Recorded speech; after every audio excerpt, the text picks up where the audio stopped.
Good evening, everyone. How are we doing? We are back for another deep dive with the absolute legend that is Tom Byrne from the almighty Valiant Hearts. How are we doing, Tom? I'm great, dude. How are you? Yes, good. I'm very, very excited to do this again with you. It was, like we were me previously saying, a lot of fun. That a lot of people really, really loved that deep dive, which is what it's all about. Yeah, that's been amazing. Yeah, I've been I've been loving checking up on it and seeing the comments. So. Yeah, same, dude. Yeah. So I played there to start off the lovely last Valiant Hearts album. That was Mesmer from Odyssey, King Tom Byrne. That's how popular you are here, sir. That was Sorry, I just had coffee in there. I love it. That's good timing. That was great timing. Yeah. So I feel I only really thank you to Rolfie in chat. I found out about your amazing band from him, from doing JMR and featuring all the bands. Yeah. Matt hitting me up still. Yeah, he's a great lad, and like I absolutely love this album. So what was it like for you, and what was the thought process about trying to like follow it up, making it all 10 times bigger than Oh my goodness. because well, for starters, like we never really like going into this album, we didn't, or for any album or any writing I do rather, whether it's Galleons or Valiant Hearts, I don't think we ever have the mindset of like trying to one up ourselves or go into an album, writing an album with the idea that we want to do something like better than the last album, or that we want to make the last album but better. We never go in with that mindset, because I mean that's just how you, in my opinion, as someone that's I've been doing this for like 7 years already, which is not as long as a lot of other musicians, of course, but yeah, I've found, at least for my process, my process and my writing process, if we ever go into a mindset, if we ever go into an album with the mindset, this needs to be better than the last thing we ever did. Yeah. It's never gonna happen. It's never gonna end, fruitfully, and it's never gonna happen, right? So we never try to do the same thing but better. We try to do something different but hopefully better, which I think is a better way of looking at things when you're writing something. Yeah. And different doesn't always have to mean like leagues different, like a whole different genre, right? The different can just mean adding in these new things that we've always had present before, but maybe not as much, which is trying out new things and experimenting with sounds and with different vocal styles to, I don't know, just make something that's more fresh than the last album, that feels like it stands alone as its own thing next to what we've done before. This is our third album now, and if we just kept doing the same stuff we were doing since Wanderlust, then it'd, I'm sure it would be fine, because people love that sound that we've made for ourselves, and that we've kind of, I don't know, like we were originally inspired by Hands Like Houses, so we wanted to, I guess, not leave that sound at all. Like, we still love that sound, but I guess the idea is that we want to be able to form our own sound on top of that, which is the important thing. We don't just want to always be thought of, this is the band that that sounds like Hands Like Houses, or sounds like Hands Like Houses old material, because regardless of how old I'm getting, I still love those first two albums, and hold them in super high regard. Yeah. And my love for them is still there, and I still love that sound, and I still want that sound to be a part of Valiant Hearts as well. But at the same time, if we're not trying new things, and we're not trying new things from album to album, then what are we doing? Like, what are we? Definitely. Do we just want to stay as that? Like, do we want to be put in a box, or do we want to be kept in a corner of our own making that really has nowhere else for us to go other than to repeat that same stuff over and over again? And people are always going to be adverse to us adding new things in, like more screaming, or like the like all the fast singing parts, or the quote unquote rapping parts. But yeah. Like that goes back to me just being, Linkin Park being my first band that I was ever introduced to. So yeah, there's just all these influences that'll start coming out in our music, I think, that are hopefully for the better, that people enjoy and enjoy the genre blending of. So it all comes down to that in the end. So that's all we wanted to do with this album. And in the writing process for this album, me and Igor were listening to just, J-rock band or J-metalcore band or whatever you want to call it, just Japanese metal or post-hardcore or rock during the entire writing process, and even before this album started beginning to be written. And that pretty much just set the course for this entire sound on the album. Bands like, well, for one, Survive Said the Prophet with who we had Yosh on Banshee. So good, yeah. Absolutely love their band. I always, I have since I think the first time I heard their band, or I heard Yosh was on the, and this is crazy, but the soundtrack for, and as the main theme for the Final Fantasy VII remake. So that's insane that we got a chance to work with him and talk to him. And, they're one of, they're probably one of the biggest Japanese rock bands that are out today, which is crazy. And other than that, we were just listening to J-rock band after J-rock band, looking at all these different influences and how to, in my opinion, if post-hardcore at this point is not looking at Japan, or for the freshest sound that post-hardcore probably has at the moment, it's in Japan. It just is, and I truly believe that. Yeah, I don't think anyone will disagree with you there. They're so creative. Even Australia, Australia has nothing on Japan. I know Australia has a lot of great bands, metalcore bands, post-hardcore bands. Yeah. But Japan is just so fucking creative with all their music, like bands like Sokoni Naru, Me My Siren, Survive Said the Prophet, as I said, Crossfaith, A Crowd of Rebellion. The list fucking just goes on. It's also creative, and the songs are always hitting these unexpected peaks of where will it go next. Yeah. So we wanted to try and do that in a sense where we just kept people, a lot of the songs on Yonder have, they have interesting song structures, but they're still, to a degree formulaic, right? And so there's familiarity. Oh my God. Just to keep it to, we're still using that sort of structure for songs that we've always used, and even chord progressions to a degree. Like we weren't wanting to change so much from Odyssey to Yonder that it felt like it wasn't part of this trilogy, right? It still feels like it's an ending to this trilogy of albums that we've made, which is awesome. Yeah. And that even comes down to the smallest details, like me using similar, I guess not synth work, but I wrote some stuff on Odyssey for the electronics and the synths and the string arrangements, and I've done the same thing for Yonder. So, there's just all these different things small things that tie it all together, right? But yeah, I mean, overall, I'd say the biggest inspirations or the biggest influences for this album were, my own influences that I hadn't gotten to really let shine in any of my music yet, aka Linkin Park, J-rock, even down to pop music, I just listened to the new Weeknd album and I fucking love that, and I love the Weeknd in general, and then even rap artists like Kanye or Tyler the Creator that I listen to, they they're big influences on me as well in a lot of different ways, and not just me but other people that I'm in the bands with,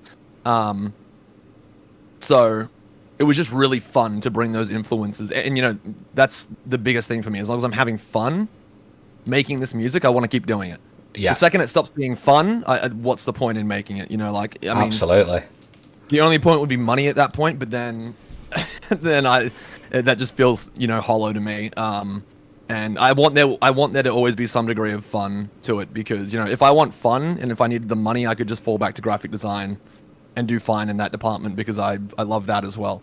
So it is good that these albums are getting streamed so much and already, and the numbers are crazy. they're doing so good, and people are supporting us like crazy. So luckily, we are getting paid pretty well. As I work from home now. That's how well. That's great. That's so cool.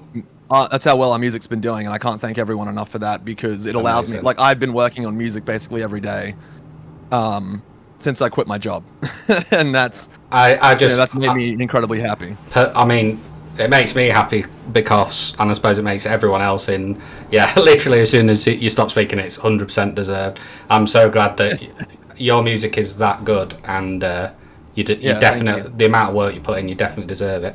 But going on everything you've just said there, when you were going into creating Yonder, I definitely love everything you say, because it's still, for me, a continuation of everything that most people absolutely adore about Valiant Hearts, but it also adds some really, really cool section. I heard a lot of Mike Shinoda, which I know, like you've mentioned a couple of times, the rap sections are great. And it's probably my, I've been covering Linkin Park, doing like a lot of Linkin Park covers before Yonder released. Yeah. So that's probably that bleeding through a little bit into this album for sure. But yeah, exactly as you just said. Amazing. And there was also instrumentally, like you said, with the electronics, the intro to Elevated Being especially is like that for me. I definitely hear like some Japanese metalcore influence there. Oh, for sure. Like I look to A Crowd of Rebellion and probably who else? And Me My Siren for like inspiration on like electronic arrangements and sample choices and all that sort of stuff to make it sort of suit that vibe. Actually, even Northlane to a degree. Northlane really inspired that sound on Elevated Being for that sort of like really dirty, like almost bass tone synth. And I mean that was one of the influences we sent to our engineer, which was Christoph Kemp, who was Embark Audio, which is in Germany, and he just fucking nailed absolutely everything. Like I couldn't have asked for a better sound for this album. Yeah, absolutely. So going into what I always, I mean, one thing I do want to touch base on, because I always love the thing about your albums is, for me, they always tell a story. Which I absolutely love. So I would, if you can, I would like to touch base on that as we go each track. Let's go with what is always such an important track for an album, which is the opening track. Can you talk to us about Elysium? All right, so Elysium is, I mean, as anyone with a keen eye or a keen ear has probably heard on this track, and who's heard our second album.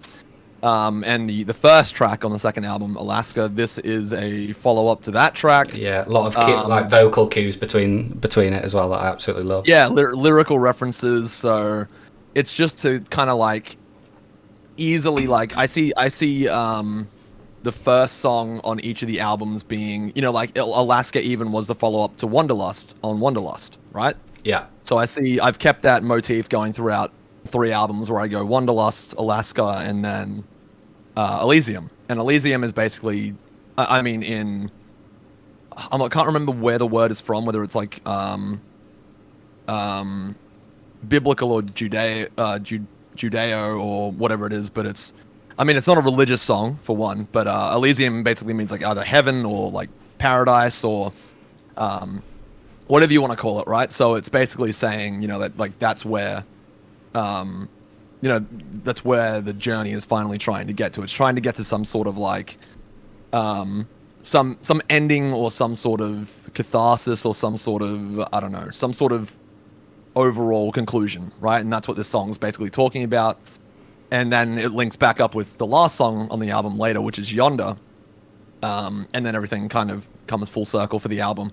But Elysium, at the time I was writing it, I've always kind of like suffered from, like some form of, like I've never really suffered from like full on depression, but I've suffered from, some form of mild depression, right? And this, of course, this song was kind of in some way, kind of like a mantra for me to just say, like I want to keep being here and I want to keep doing this work. I want to keep doing music. I want to keep doing all these things that I love doing. And that's what that line in Elysium is about, where it says, I still want to be a part of this world. That's basically me talking to myself in a way. Yeah. When I was, having those thoughts. And I felt like I just needed to say that to myself, I guess. And that it was important for me to hear me saying it in my music to kind of hammer it into my own head. So that was very important for me, those lyrics.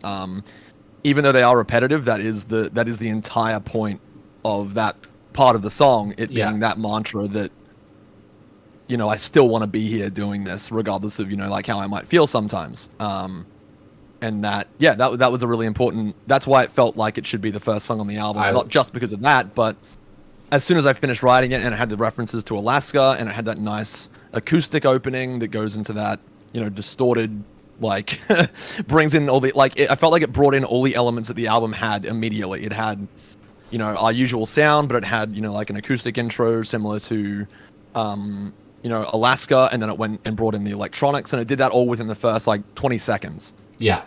Which I thought was fantastic. And definitely. I had a big hand in crafting the, the electronic sound for this because, all the electronics and all the samples and all the stuff you hear on the album, all the, synth choices, whatever, this time it was 100% chosen by me. So all of the synths, all the electronics, all the sound effects, all the distortion, that was all chosen by me, which is great. That's so cool. I really had a hand in crafting, helping Igor craft the instrumentals too. He would finish writing them, and then I would jump in, and I would jump into Ableton, and I would just start chucking the demo guitars in. I would start chucking all the MIDI in, and I would start just playing around with synths and programmable drums and all that sort of stuff for the 808s and the 707 drums and all that sort of shit, and it just all came together really nicely in the demoing process. So Elysium just, I think, kicks things off in a way that shows everyone what the album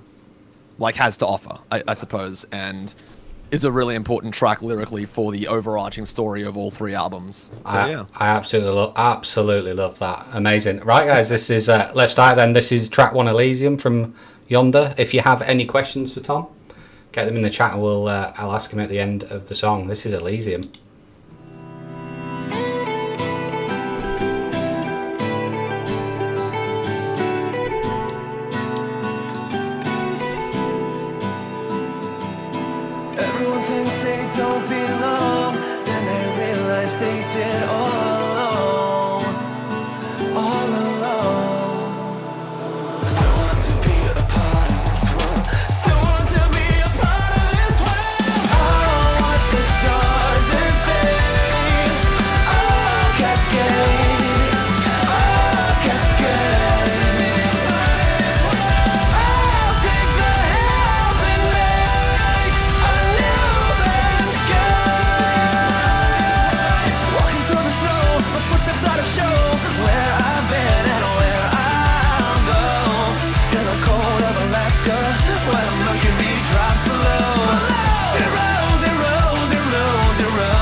Love it. That is exactly what an album opener should be like. A lot of love for that track in the chat. Yeah, thank you. Some great questions as well.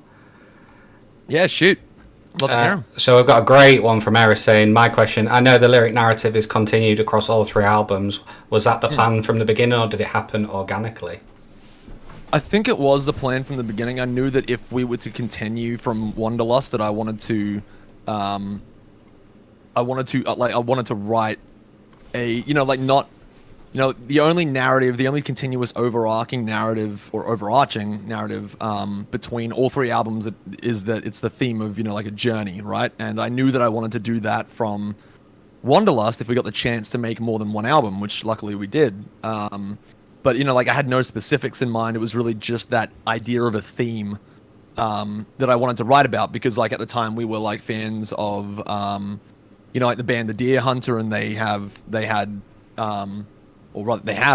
albums that all have, concepts, and they do a lot of concept albums, and I knew that I wanted to do, in some form a concept album, but I didn't realize it would turn into a concept trilogy at that point.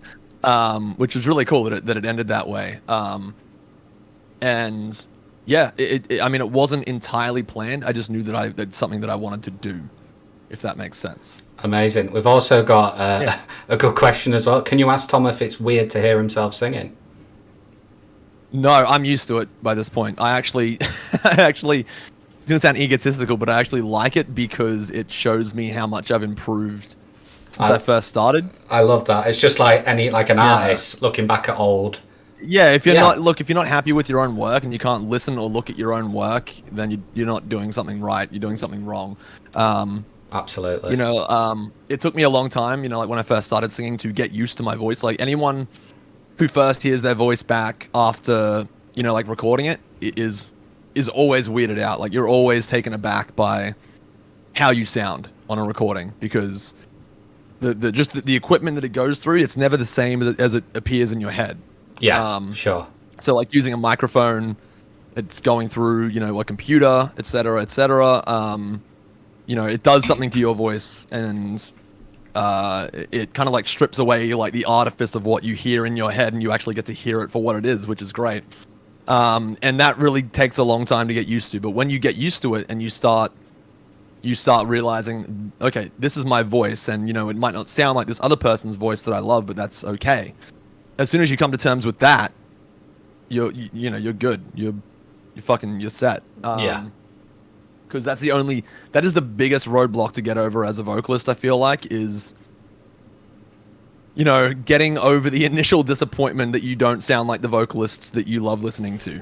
And to a degree, that will always happen. You can keep practicing and keep practicing and keep practicing and get to a level of technicality where you are as good as or better than the vocalists that you look up to, but you will never have their voice because everyone's voice is unique. So when I realized that, and I looked at it from that perspective, and I listened to my own voice in with that sort of lens, I didn't find it weird to listen to anymore, and I actually like listening to demos and final products so I can compare them to where I was 7 years ago or 5 years ago, or hell, even 2019 with Odyssey, and to see how I've grown and how my technique has evolved and how I've learned to do so many new different things. Yeah.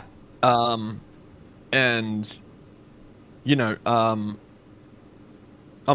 proud of the progress that I've made, and the only way to do that is to listen to what I've made. So I love that. That's yeah. No, great. you get over the initial weirdness is basically what I'm saying. Yeah, and the last question, which has been asked a lot, is how good the album sounds.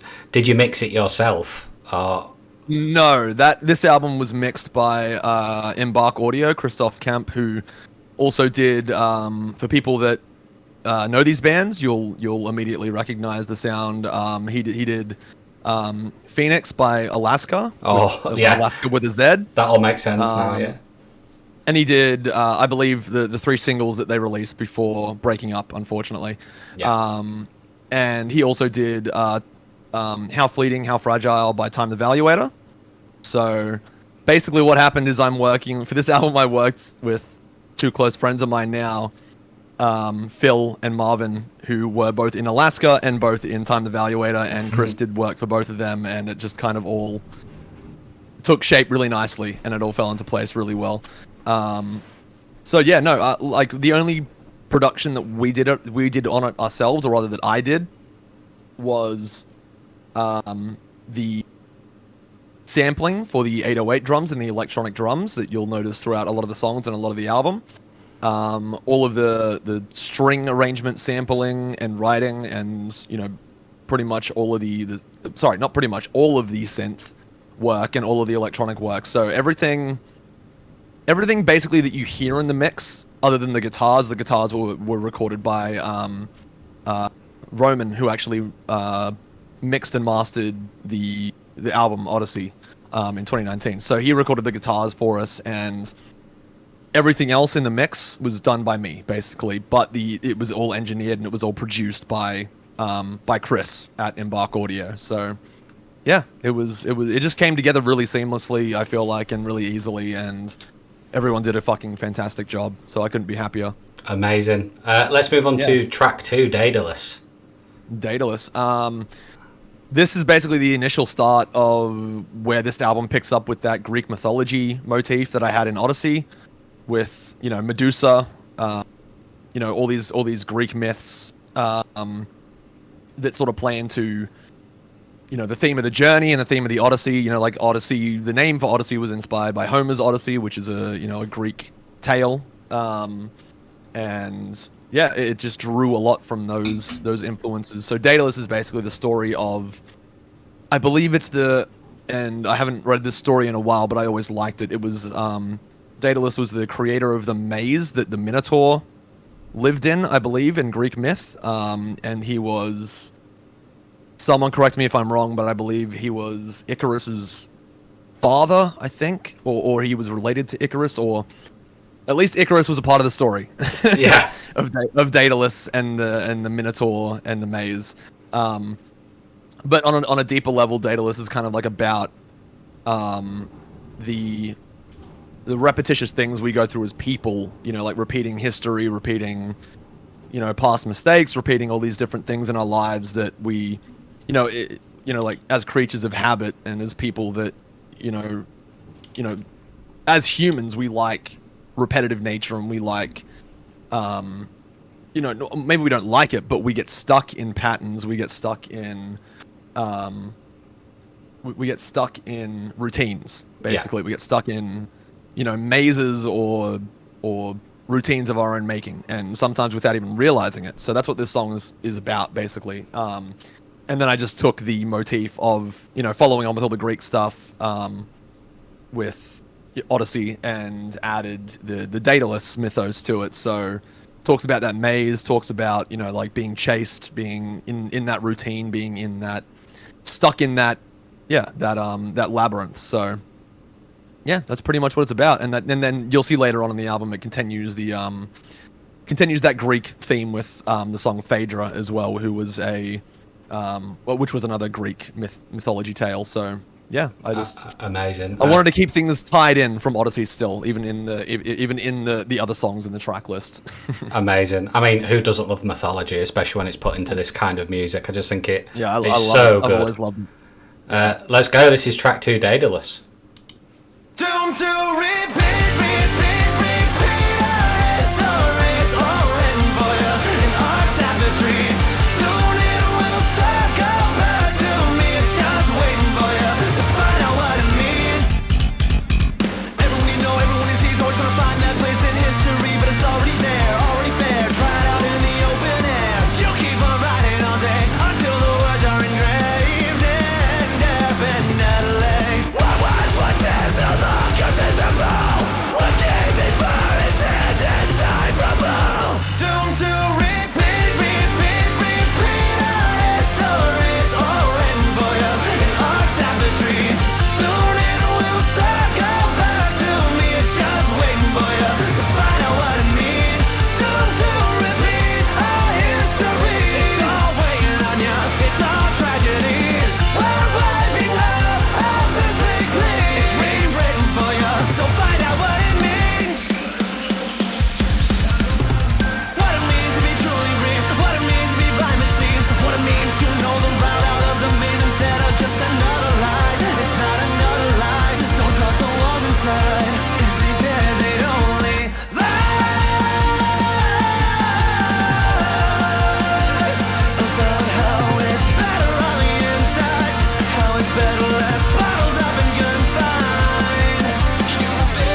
It's just stunning. What a song. This is my favourite song to blast in the car. Churro, that is an amazing... Me too. I love that song. Yeah, it's the song that clicked the easiest in the writing process for me. As soon as I actually helped write the chorus instrumental, and same with Odyssey. I helped, like, Igor would usually write like all these songs, and then I would jump into them, and I would shuffle like the arrangement around. I would shuffle around the song structure, and I would shuffle around, or rather not shuffle, but I would actually jump into the choruses or parts of the song and rewrite components completely.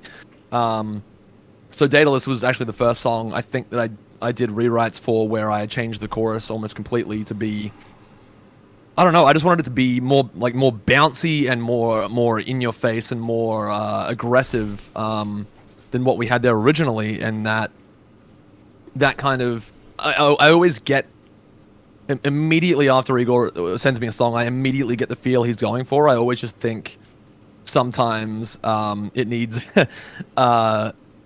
like a small change in one section, and it would be absolutely perfect and hit super hard. So yeah, it's awesome that he does like 90% of the work on the instrumentals, and then I can just jump in and do that 10% more, and we both just end up being over the moon with it. So I love that. I did that for this one, and then I knew exactly the chorus that I wanted to write for this one. I knew that I wanted it to have like like a vocal fill opening where it goes that doom to repeat, and then the instrumental comes in after the vocals come in. That was very, like Amorosa, The Past Should Stay Dead inspired, and yeah, I just knew exactly what I wanted the song to be as soon as I went in and did the rewrites for the instrumental. So yeah, that chorus came together like super quick, and from there I just knew what I wanted the song to be about, and yeah, it just amazing. Came together.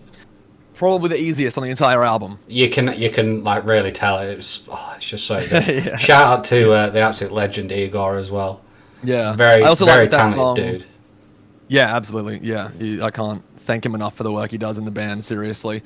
But what I like about that song too is that even though it still has like the 3 chorus thing going on in the song that pretty much all the songs on the album do, I like that it has like the first 2 choruses kind of close together, or rather it has the intro, which is like only half of the chorus, and then it just keeps building on that throughout the song, but it takes time between the second chorus, and it has like about probably 3/4 of the song that is just no chorus, right? Yeah. And then it finally hits you with that last chorus at the end. But in between that second chorus and that third chorus is just basically all bridges. Just all bridges for like 3/4 of the song. I love it. It just makes that super cool. Yeah, it is super cool. It makes that chorus when it gets there hit so much harder. It makes it pop. Yeah, I agree. Amazing. Yeah. Now, definitely one of my favourite. I mean, the whole album's incredible, but track 3, Banshee, it is so good. Especially one I wanted to touch on lyrically as well, because again, is this still with the mythology? Because I've been trying to work out that chorus it paints a hell of a picture. I mean, like Banshee is like an Irish kind of mythology thing, with the Banshee being a wailing spirit after death. But no, what the song is about like I had a friend a long time ago. I'm not really in contact with anymore, but like they always also suffered through depression, and it was kind of just a song about like me. I never knew what they were thinking. I never knew what they even as a friend, they would never like open up to me and share things with me about how they were feeling and how sure. Yeah. And not that they need to, but if they wanted to, they were just never the sort of person to do that. And I was always worried about like what they were thinking, what they were gonna do, whether they were okay, and that's kind of what this song is about. It's talking about like growing away from a person that you were that worried about. Like it wasn't even anything. Like it wasn't anything. Like I guess like a relationship or anything. It was just strictly a friend that I was just worried about like all the time. And for some reason that memory just came to me when I was writing this song, when I had the name Banshee, and I was like, because the name came first, and I had it like on a list of song names that I liked. And then I was just trying to think of, you know, like how to incorporate that with lyrics to the album, and then I don't know, it just ended up being a song that was ended up being more personal than I initially expected it to be. But yeah, it's just a song about, you know, like dealing with, I guess that sort of time in my life where I had someone that I, you know, like cared about and that I was worried for, but at the same time had no way of knowing what they were thinking, had no way of knowing what they were going to do to themselves or to, you know, you know, in a way like that. And then eventually growing apart from them and sort of, you know, it being that sort of, I guess, like, I don't know how to put it, but yeah, like, that's just kind of what the song ended up being about, whether that's for, I don't know, people to take away their own thing from, or to maybe relate to, I don't know, but Sure. yeah, like, it was just kind of a very simple concept about a time in my life that I just felt like writing about for this sort of song, I guess.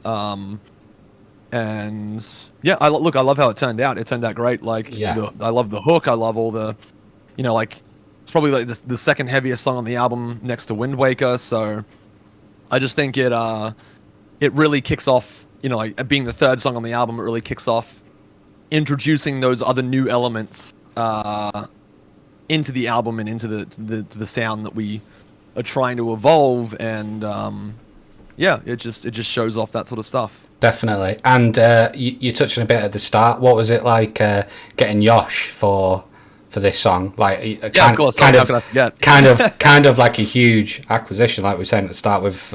Oh, dude, we just emailed their management and we didn't expect to get an answer back. I was just like, hey, this is our, like, well, my name's Tom. I'm from Valiant Hearts.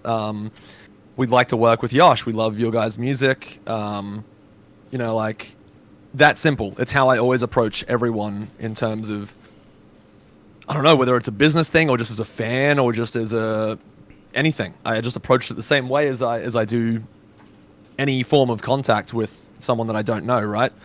Sure. Or would like to get to know. You just approach it formally and professionally, and Definitely. and with good intentions.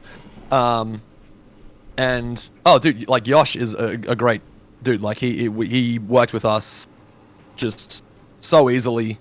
And he's a very busy guy, you know, like, he runs his own studio. He has Survive Said the Prophet. He's got a lot of shit going on, right? Sure. So, yeah, we were very patient, and finally we got to work on the song with him, which was fantastic. But what surprised me most is that when we hit up his management actually knew who our band was already, which was kind of crazy. That and is so a surreal cool. moment for me. Because his manager used to actually work and, I believe, run an Australian record label.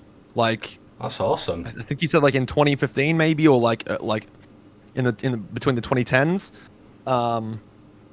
And I'm not sure if he lived here, but he definitely I remember him saying that he ran an Australian record label with a bunch of Australian bands like the Getaway Plan and other ones. So yeah, that was a really surreal moment for me, that someone that is, you know, working with one of the biggest bands in Japan knows Valiant Hearts. That's so cool.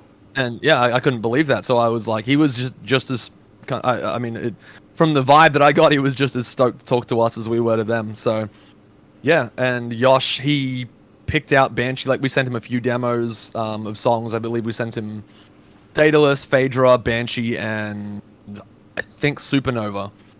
And he picked Banshee, and he wanted to be a part of that. So, yeah, we just made it happen. And yeah, it was really fucking easy, really easy, and we were over the moon. I love it. This is track 3. Definitely one of my favourite tracks on the album. The melody and the hook is just insane. Enjoy, everyone. This is Banshee.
reflections of light.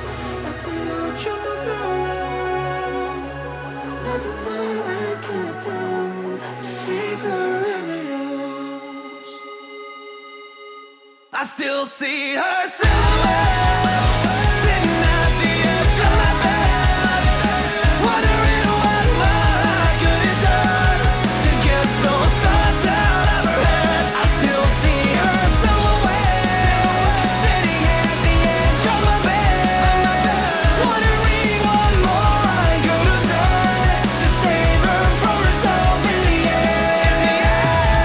I know the story well, you're just pretending. Let's get the starting gun and ride to the ending, where we both know that there's no goal at the end of the rainbow.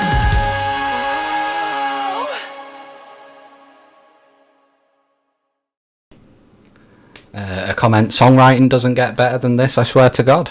Boom. There we go. What a track. I appreciate it.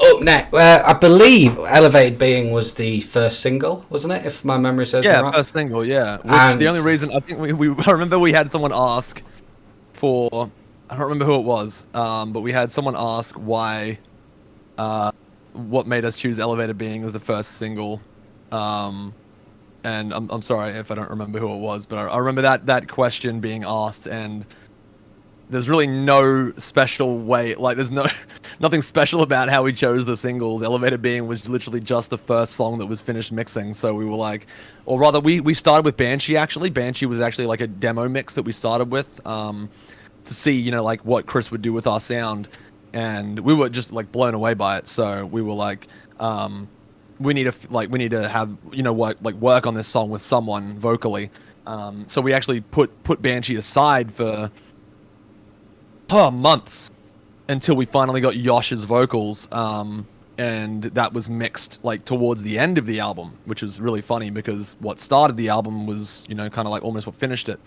But Elevator Being was the first one that we officially finished mixing and mastering for the album, so yeah, there's really a lot of the time there's really no special reason we choose singles, what the order is. It just ends up being whatever is done the quickest, I suppose. But yeah, Elevated Being is one of my favorite songs on the album for sure. Absolutely. Like I said earlier as well, it's got like a lot of Valiant Hearts and Galleons. You get kind of those classic post-hardcore, you know, the glory years of post-hardcore.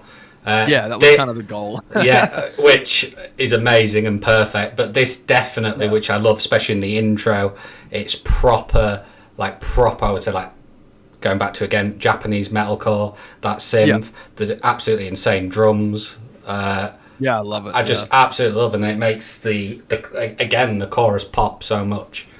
Yeah, and this song, a lot of people, like, I remember getting comments for people trying to, I guess, interpret what this song was about, and they were like, oh, it's about, like, existentialism, and it is. It is about that, but they were like, oh, is it like trying to, like, kind of disassemble it and make it about something, you know, like, really serious and really, you know, like, oh, it's a personal song, and on a level it is, but not probably in the way that people think.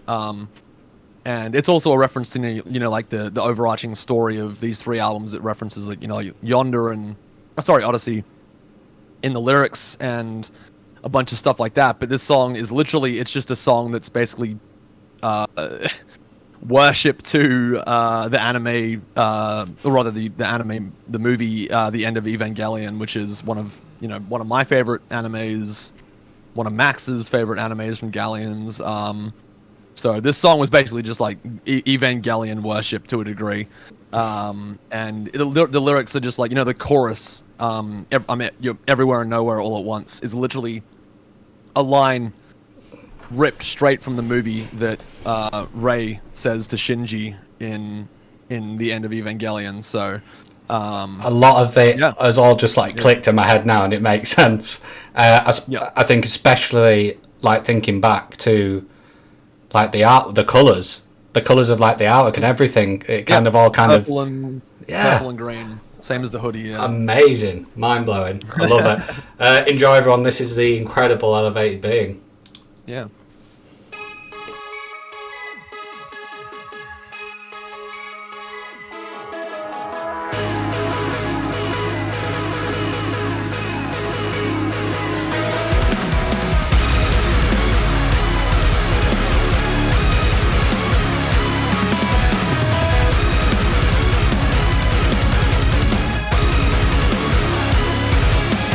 I'm everywhere, nowhere, all at once. Everywhere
so much love for that track.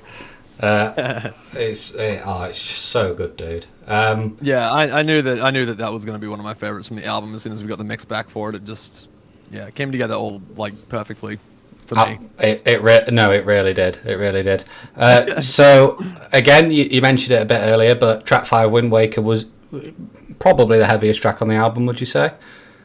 Yeah, I would say so. This song was written shortly after Odyssey, actually. So a lot of these songs were like people like we've gotten some comments that are like very few, but like some people saying, oh, I can't get into this album because it's not like Odyssey, or it's like they've which doesn't make sense to me because these songs, probably around 70% of them were written at the same time as Odyssey or directly after it. So it definitely sounds like a continuation to me. Yeah, definitely. Yeah. So like I was kind of like confused when people were saying, and I think maybe it's just because they think it's something new that we've spent 2 years doing, but these songs were all written pretty much, at least instrumentally, they were written like pretty quickly after Odyssey. So I find that kind of a little bit funny. Yeah. To think about that maybe it's just because people were waiting 2 years, and I don't know whether it's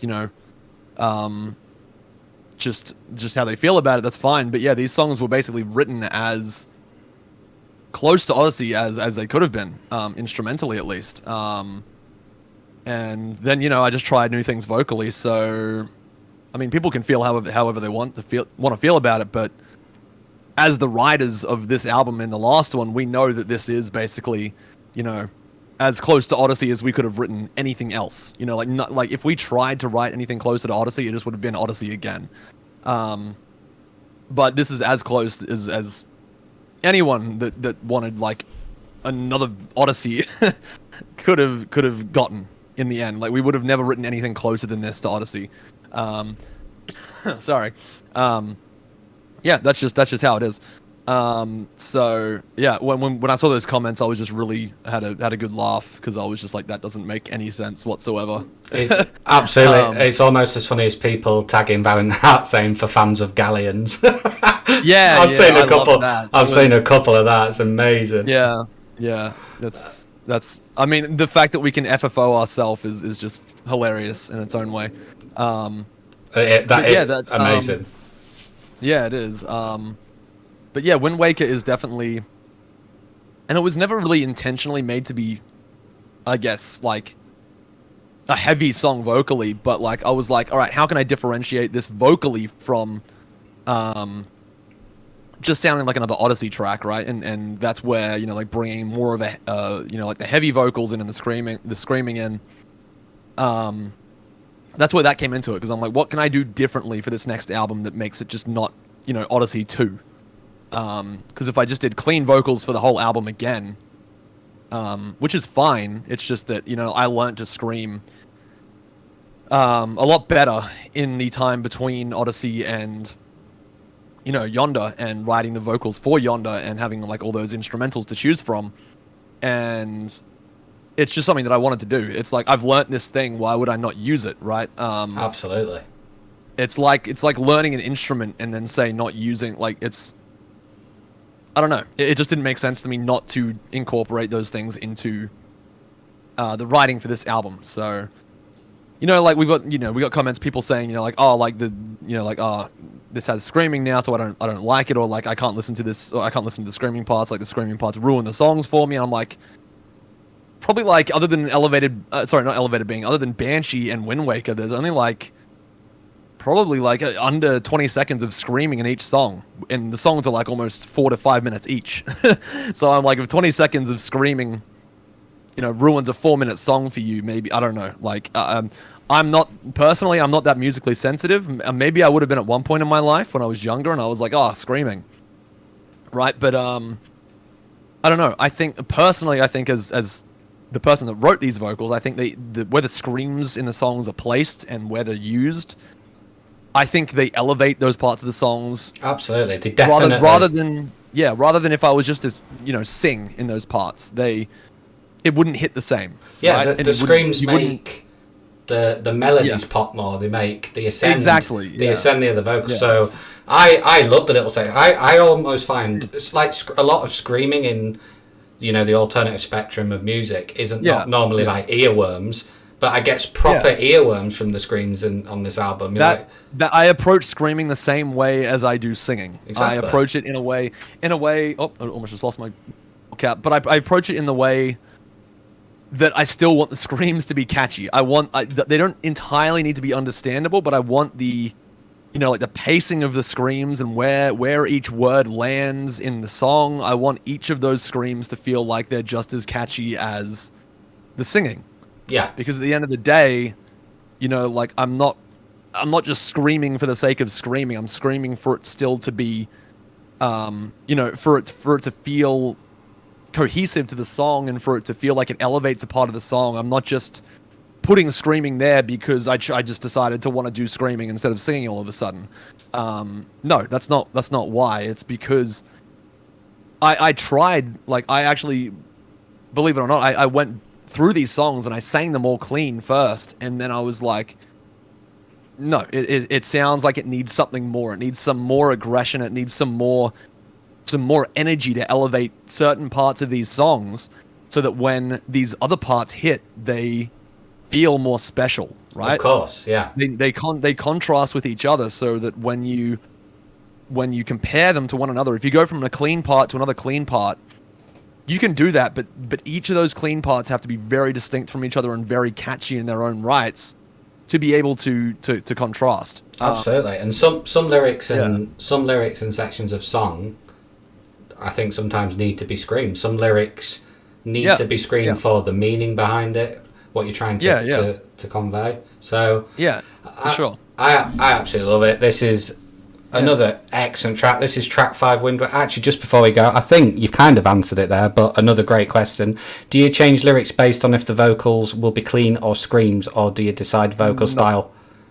I don't change any lyrics based on vocal styles. The only way that they would change is, like whether I need like more syllables, less syllables, and then I just add words here and there, but the actual, I guess, sentence or the thing stays roughly the same. I just need to add more words in sometimes or take words out. So overall, I actually don't write lyrics anytime before I record a song. I write lyrics improvisationally pretty much on the spot while I'm recording a song.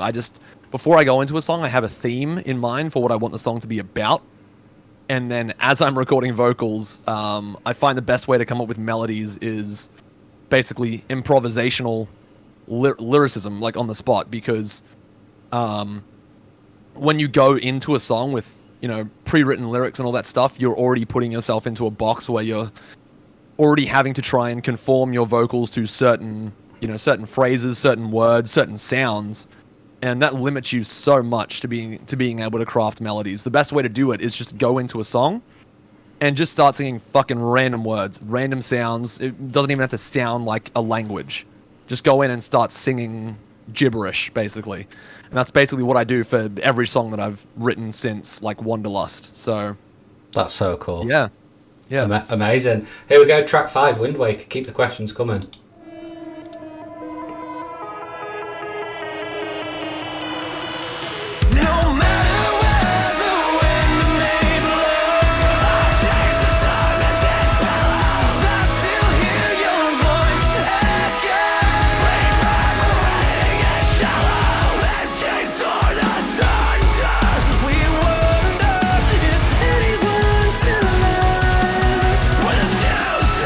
One another,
Could break those bad habits. Wake up, young mind. Time is running out. Standing in the way of a peaceful life full of imperfection. Let it get away, let it get away. The paradise of misdirection. I'm lost in my obsession. No matter where the wind blows, and I can feel your echo in my bones. Shattering the glass that kept us whole by casting your stakes and your stones late at night when you're alone, thinking no one would ever know. And I feel the winds will change, headed down each after age, until every tree has withered and decayed. And I try to turn the page, or to start over again, but I tear them up to watch them float away. No matter where the wind may blow, I still hear your voice echo. No matter where the wind may blow, I still hear your voice echo. No matter where the wind may blow, I'll chase the storm as it billows. I still hear your voice echo. Wait for parading and shallow. No matter where the wind may blow, I'll chase the storm as it billows. I still hear your voice echo. No one would ever know.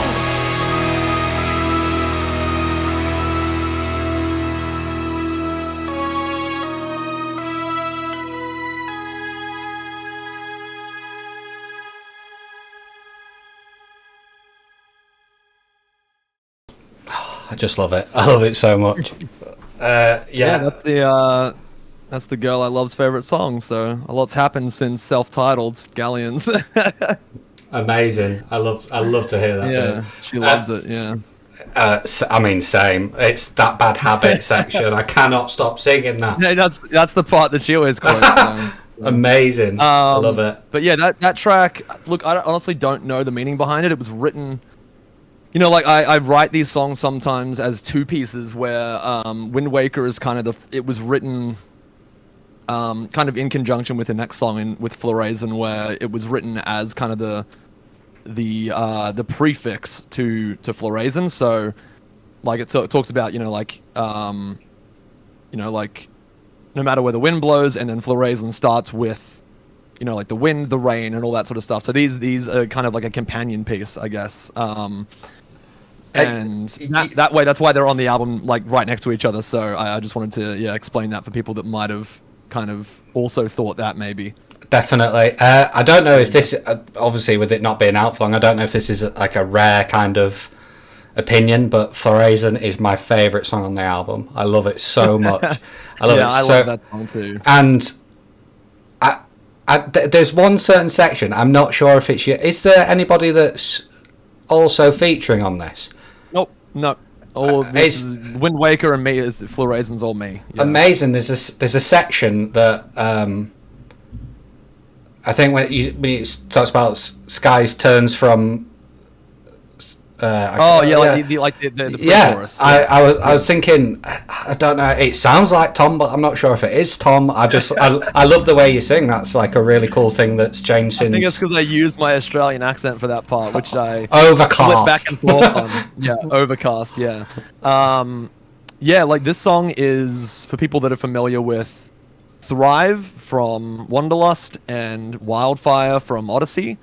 This is the third part of those songs. So it starts with Thrive, then it goes to Wildfire, and then it goes to Floraison. And Floraison is actually like French for like bloom or flourish and that kind of or flourish. And so the concept between these three songs is basically life, death, and rebirth. So you go Thrive, which is life, and then Wildfire, which is death, and then Floraison, which is flourishing, blooming growth again. So yeah, it brings it full circle, and that's what I wanted for that. And then Wind Waker is the precursor to that, where it's it's just kind of building up to that, I guess, which is, I thought that was a really cool concept to kind of bring it all home. And that's Floraison. I love the fact that literally it's a trilogy of my favourite track off each one of the other albums. Says how I like my Valiant Hearts. Enjoy, everyone. Oh my god, I love this song so much. This is Floraison. Enjoy.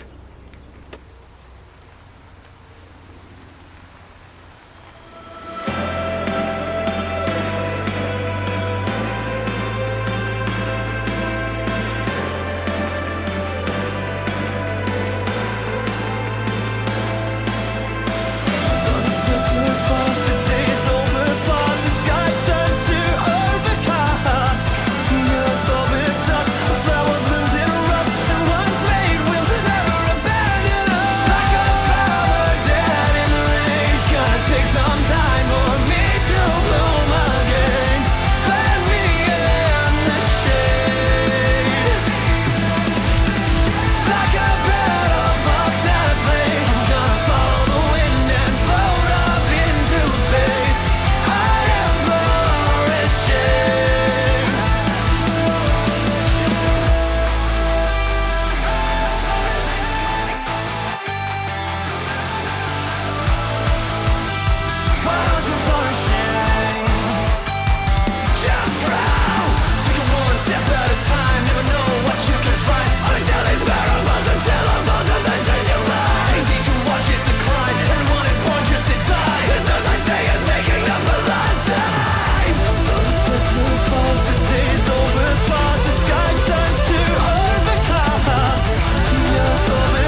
Oh, I love the brass section in that song so much.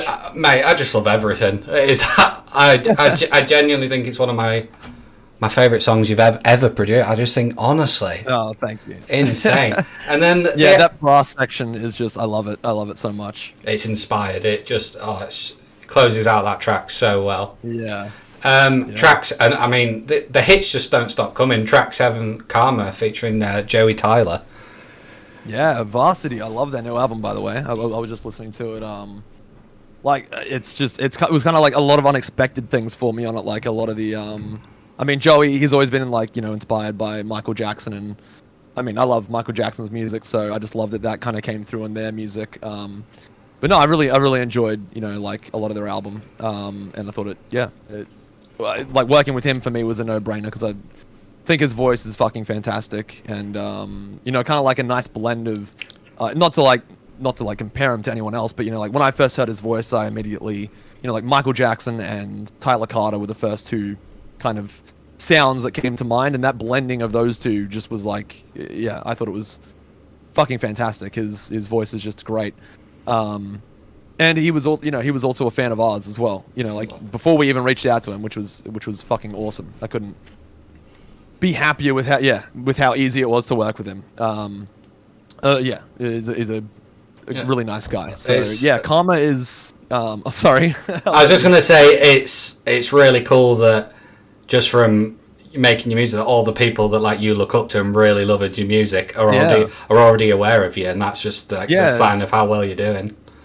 It's fucking crazy, honestly. I couldn't, like, I'm literally just a guy that I don't, unfortunately we don't have the capacity to play live at the moment with the whole global situation, but also with how expensive internationally setting up a tour would be between Australia and Russia. Like, I'm pretty sure like we like if we had a tour anywhere, it would be the US because that's more central to where we both are. Of course, yeah. But like organizing all that stuff is kind of out of the question for now, unfortunately, because of how expensive it is. But I'm just a guy that sits at home. Same with Igor. Just two guys sitting at home making this music that so many people have been loving. It just blows my mind every single day, and I'm so grateful for it. But yeah, it's crazy that just from that, like I'm just a guy that sings and screams in his room, and luckily my neighbors don't fucking shoot me. But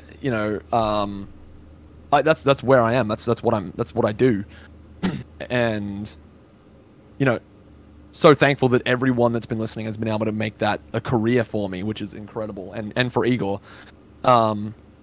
So yeah, people already knowing about us before I even approach them is always mind blowing to me, regardless of Spotify numbers or whatever we have. Like it's just always so humbling. Yeah. Just every single time. Yeah, I mean, just as fans and a thing, it's amazing to. I mean, quite often every stream, if there's ever like a melody, then we'll bring up either Gallons or Valiant Hearts. It's always like it's never. It's always how underrated you are. So the fact of how well you're doing, even though I still think you fall under like criminally underrated. It's really, really cool to see. It's so cool. Well, I mean, like criminally underrated, like that only goes so far when you look at our Spotify numbers, which is fucking insane. That it's almost at exactly though. That's how 180,000 listeners now, which is insane to me. Like I can't believe that. That's my point. That's underrated. I'm not happy. We got to pump those numbers up. If that's still underrated, then I can't thank everyone enough. It's incredible. But yeah, Karma, look, Karma's like, I mean, it wears its heart on its sleeve, basically, lyrically, as a song, so I don't really need to explain what this song is about. If you just go read the lyrics, you'll get it. Sure. But yeah, it's a song that's, quite personal. It's a song that's about, a relationship that I had that, was something where I guess I wanted, the line, there's no color with you and, keep it black and white, is basically in reference to the fact that, eventually it got to a point where it felt like there was no vibrance to the relationship. There was no, I guess any of that sort of stuff that you would enjoy in a relationship, or you should enjoy in a relationship, right? So by saying, keep it black and white, it got to a point where it was you know, almost, you know, I mean, not just unhappy, but, you know, almost, and you know, neither person wanted it to get to that point where it got to a point where it was just, you know, I mean, it says it in the song, you know, Sure. the emotions are there, and I don't really know how to explain it in words other than how it's written in the song. So Of course, yeah. We'll let the song do the talking and explaining. This is incredible karma. Keep the questions coming for Tom if you have any. Keep it black and white, keep it day or night, there's no color with you. Keep it black and white, keep it day or night, there's no color with you. And when we realize that the future that we have is doomed, what will I do? Darling, you can cry in front of me. It won't make me think of you differently. No, if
Absolutely incredible. Again, so much love for the feature there as well, and like the contrast between both of your voices.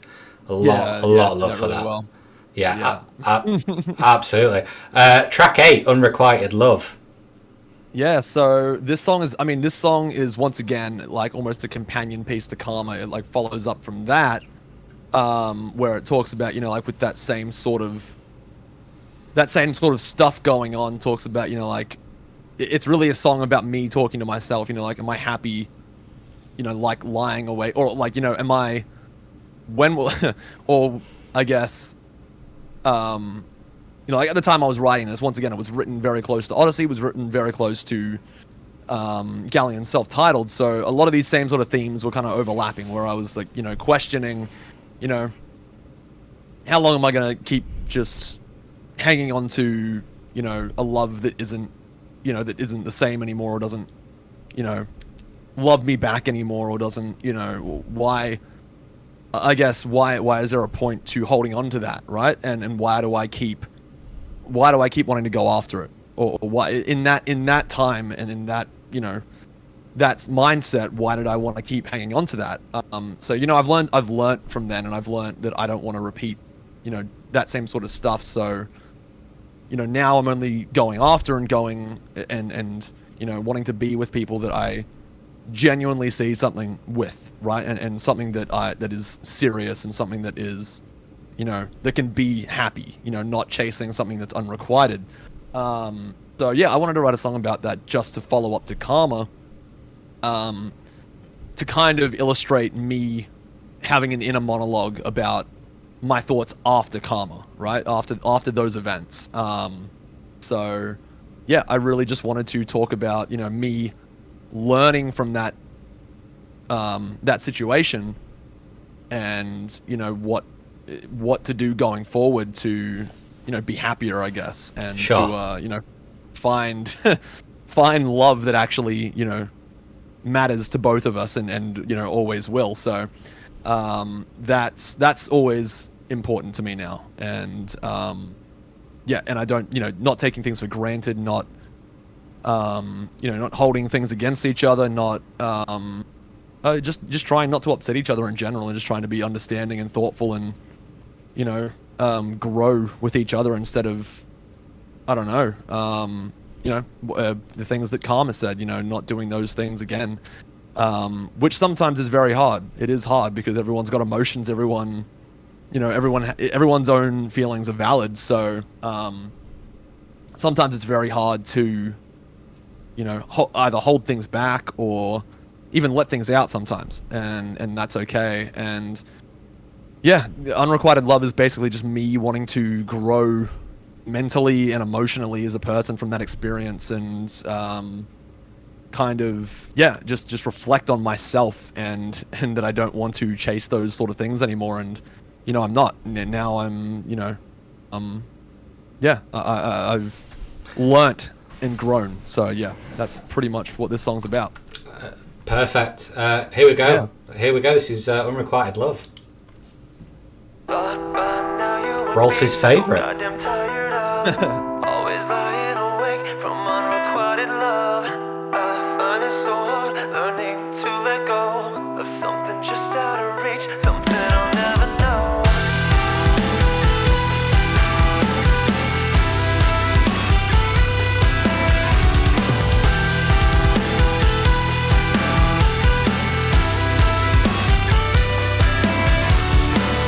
Can you stay? Don't go, don't leave me all alone. I hate when my mind plays tricks and starts to roam. My codependency gets the best of me, but through rose-tinted glasses is the world I see. It's the world I see. You got my heart instead, my vision impaired. Don't act like you care when you were never there. Thought by now you would be so goddamn tired of always lying awake from unrequited love.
kind of puzzle is this? This piece is missing again, and the paint on the surface is wearing thin. And all the time that you've had, all the love you let go, did you ever feel whole at all? What kind of puzzle is this? This piece is missing again, and the paint on the surface is wearing thin. What kind of puzzle is this? This piece is missing again, and the paint on the surface is wearing thin. Are we peeling it back? Are we just to pretend there was something there to begin with? Thought by now you would be so goddamn tired of always lying awake from unrequited love. I find it so hard learning to let go of something just out of reach, something I'll never know. I thought by now you'd be tired of chasing unrequited love. Even when I'm out of breath, I try to keep up chasing unrequited love.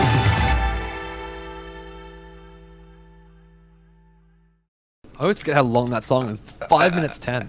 Yeah, 5 minutes 10, only just behind Vertigo, but Yeah. a lot of love that like little slow build up at the end to go like I back love into it. the chorus. I love it, It's it's really classy.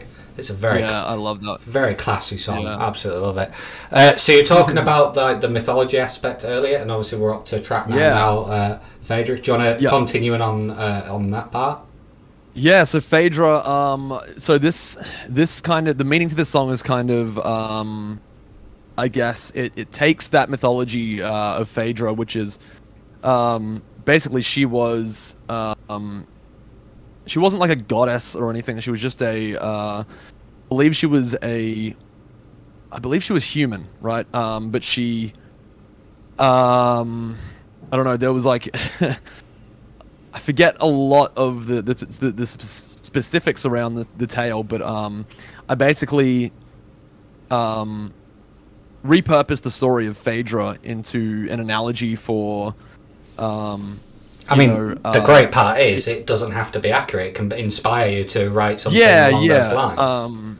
Yeah, but I basically repurposed the story of Phaedra as an analogy for, I guess, environmentalism in a way, and you'll see that through the lyrics as well, which I try to be really conscious of. But like the line, or there's many lines in the song that refer to that, but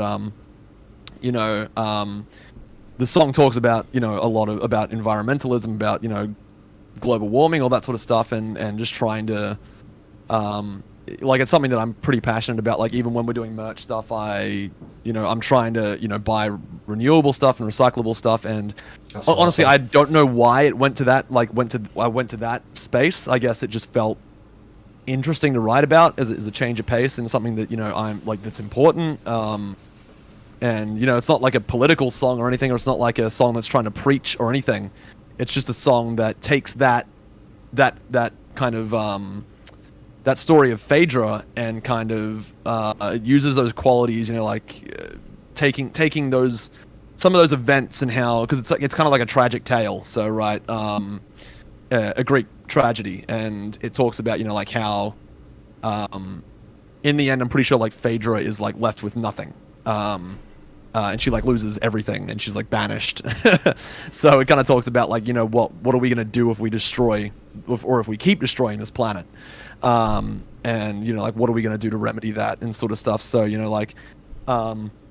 the ironic part for me with all that sort of stuff is that a lot of like I was about to say, even with like sending out merch and like packaging for merch and stuff, the most ironic part of like environmentalism right now is that most post offices, all that sort of stuff usually make environmentally safe and renewable packaging. They make it more expensive than the plastic alternative, which is stupid to me. Yeah. They're always preaching about like, oh, buy renewable stuff so you can help save the planet. And then they mark it up by almost like a quarter of the price or half the price. It's ridiculous. Half the price markup of the the plastic shit that just ruins everything and is non-recyclable basically, or is mostly non-recyclable, right? So as a small business, like running a merch business myself, right now, even though I want to buy it, I can't even afford to buy the renewable packaging because it, like with how we're selling merch, we, like with all transparency, we sell merch at, slightly higher price than what it was made for, so we can earn a profit and therefore make more merch and, make more music, and we can actually be able to survive and eat and pay rent. It's a business. So unfortunately, while because we want to keep costs as low as possible, and we don't want to charge people, like an additional fee just because we want to, get more expensive packaging. I wish that people like the, post office and the world in general would fucking just, get their heads in the right place, or get their, I don't know, but make renewable stuff cheaper than the plastic alternative, so we're more incentivized to buy it, right? If they really want to, push in that direction, instead of just using it as like a way to, I don't know, commodify environmentalism and almost make it like so it's like a, because right now a lot of the with how that is. It feels like they just use environmentalism and renewable packaging as a way to just get you to spend more money, which is completely backwards, right? Absolutely. And it was something that I was, I don't know, it just came to me and wanting to write about it when I noticed that sort of shit going on, and it's really kind of fucked up. So yeah, as a small business, I can't even afford to buy the renewable packaging because it offsets our margins by such a large degree that I would have to mark up the merch even more, and people wouldn't be happy with that. Like the merch is already, we already try to make high quality merchandise and clothing for this album and vinyl and everything. And I try to market as low as possible while still earning a profit so we can continue doing what we want to do. And yeah, that sort of stuff just makes it harder.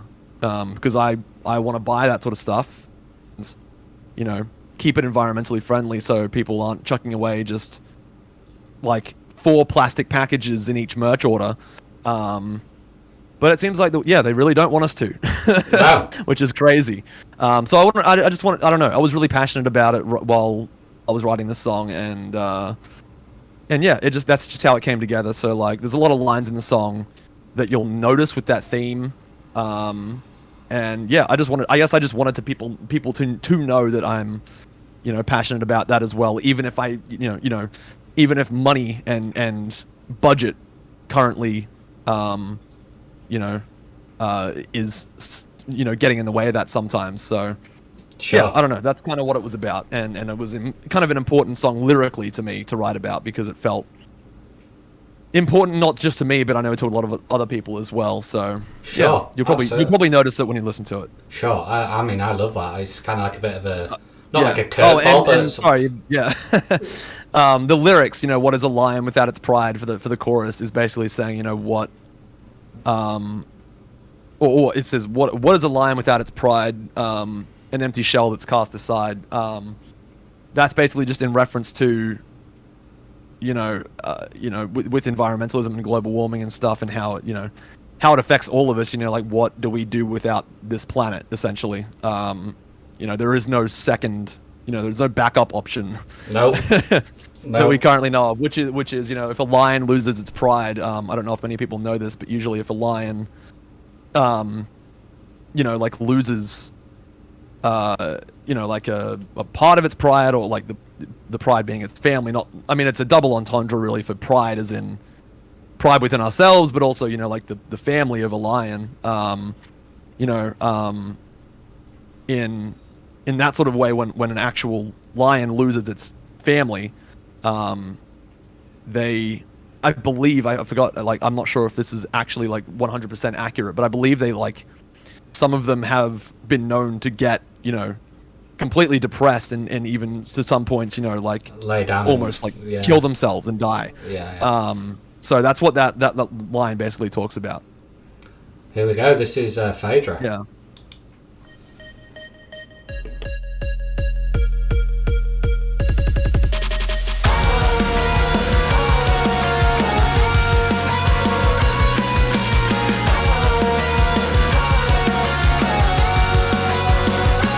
What is a lion without its pride? An empty shell that's cast aside. In this moment we decide how to spend the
Such a cool track. Really cool. Yeah. I love that. And just to add on to what I was saying before, like in the grand scheme of things, like with environmentalism and all that stuff, like I'm not innocent either. Like I drive a car, I have to get places, like all that stuff. But just like it's still like it just feels very ironic to me. And I'm not gonna rant or anything or preach to anyone, but like I've always wanted to get like an electric car, right? But like the irony for that is that electric cars are treated like a novelty, right? That they're like this thing that isn't, maybe it's because technology hasn't caught up or whatever, but they're like, like 50 times, not 50, sorry, like, I don't know, 10 times more than, like a regular new car. Because Definitely. the electronic, component of them, for environmentalism's sake is treated as a novelty currently still. Like all these ideas for like environmentalism and how to, use renewable energy and renewable sources. And maybe it's just because we haven't caught up, or the technology hasn't caught up to make it cheap enough for everyone yet. But, the irony of everyone telling everyone else that they need to, jump on this environmentalism bandwagon is more often than not just the easiest thing to say for people that have the money to do so, which is, it makes the rest of the people that actually do care about it feel bad in a way, because we don't have the money to help out. Like I can't, as I said, I can't even buy environmentally safe packaging a lot of the time because it's like it's marked up, like another half of the price of the packaging that I can afford. Same with electric vehicles. They could be like $10,000 to $20,000 more than a car that is the same exact sort of like specifications and whatever you want to call it. Like I'm not a car person, but like the same sort of car. The only difference is that one's petrol, one's electric. Sure. But it's marked up $20,000.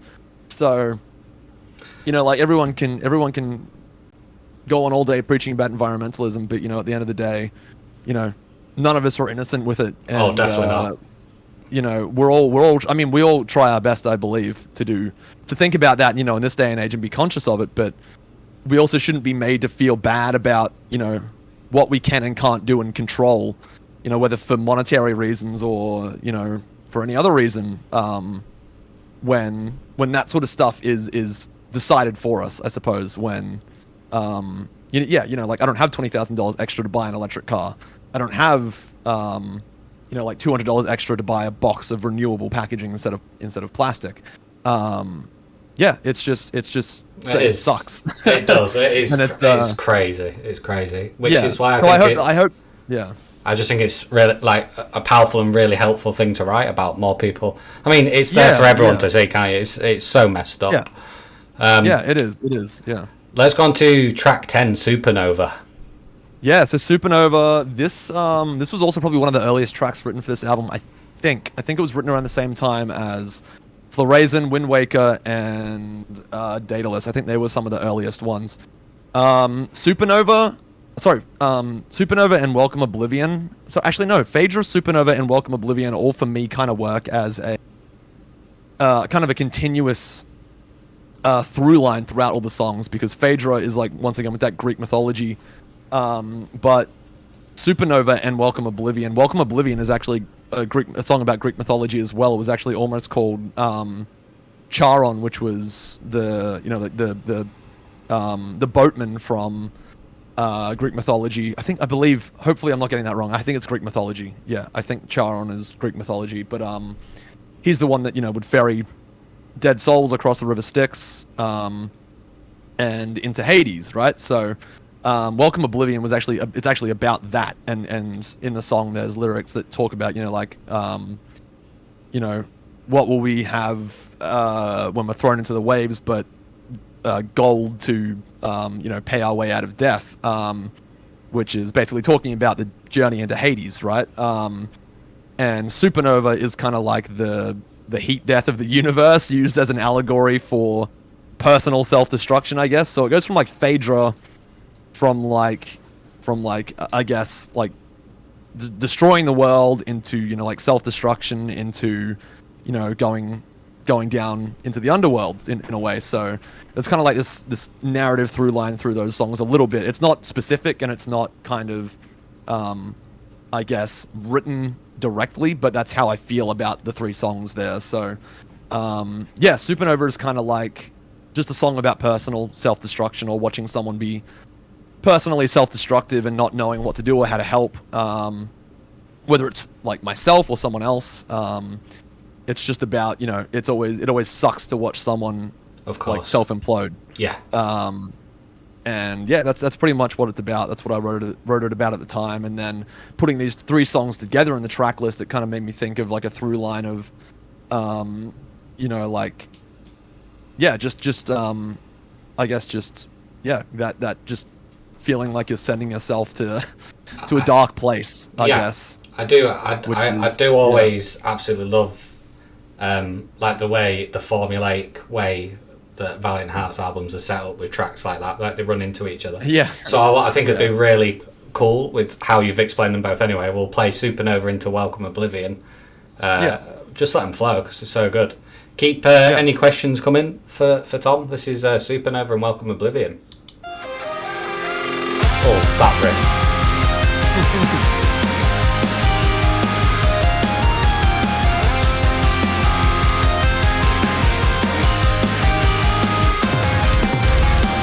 Let's watch the sunset, flip a coin, make a bet on if it'll ever rise again. New horizons inside now, we nurture a flame that won't die down. Even a lack of oxygen won't make it flicker out. Like a supernova, content to burning it down until hell freezes over. Wish I would've told ya that you're killing yourself and you won't be getting older. And floating just like a supernova. You'll be stardust when it's over. No matter what the future holds, time is a river and the river must flow. Dim it up, then we will know. When the gears all stop, the hands will slow. Till the clock falls off the walls and shatters on the ground when it hits the floor. Like an hourglass on its side, cracks appear in the glass once more. Cracks appear in the glass once more. But this reflection of mine's not one I've seen before.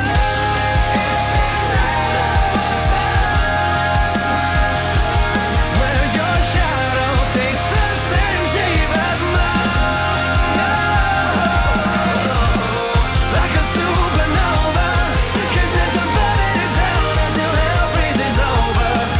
Wish I would've told ya that you're killing yourself and you won't be getting older. And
sorry, just a little bit of trivia about that. Actually, I just remembered. Yeah, go, dude. So I don't play the guitar, right? Yeah. I wrote the guitar solo in that song. You're too talented. That is is amazing. Yeah, I wrote it all by ear. So like I can, in the program that we use, I can write. I don't write like chords usually, but I can write melodies, strings, guitar leads. I can write anything that's melody based. I don't really do well with chords. So I can basically write. Like I know how a guitar works. I know how to write. Like a guitar solo in terms of how it will be played realistically. And always try my best to do that. Like don't go above, usually like 22 or 24 frets. 6 strings. Keep that in mind, and I'll be fine, right? Yeah. So yeah, I wrote that guitar solo for Welcome Oblivion. Supernova. There was kind of already one there that Igor had written, but it just I don't know. It was like just not scratching the itch that I wanted for the track, so I went in and I rewrote that pretty much from the ground up. I think I used kind of like a few licks that he had already started on, and then I just took it from there. And then I think it like starts off with a few of Igor's, like a few of Igor's notes, and then I just ramped it up and kept it going and kept escalating it and increasing the intensity of it. So yeah, it was just all done by ear and all done by just writing it in tablature and like MIDI notation and it turned out great. I think that is insane. That is so cool. Yeah. I did a lot of that sort of stuff on this album where I would go in and rewrite stuff like that and melodies and add in electronics. So yeah, this album is really, really, really personal to me and really close to me, even more than Odyssey or Wanderlust or even Self-Titled to a degree. Like Self-Titled from Galleons is very lyrically important to me. This album is overall just super important to me because I had a hand in almost every part of it. Yeah, so all been stitched together by Tom Byrne. But Igor, like as I said, he writes, not like sometimes like I don't go in and change anything. Sometimes he just absolutely nails it like first time off the bat.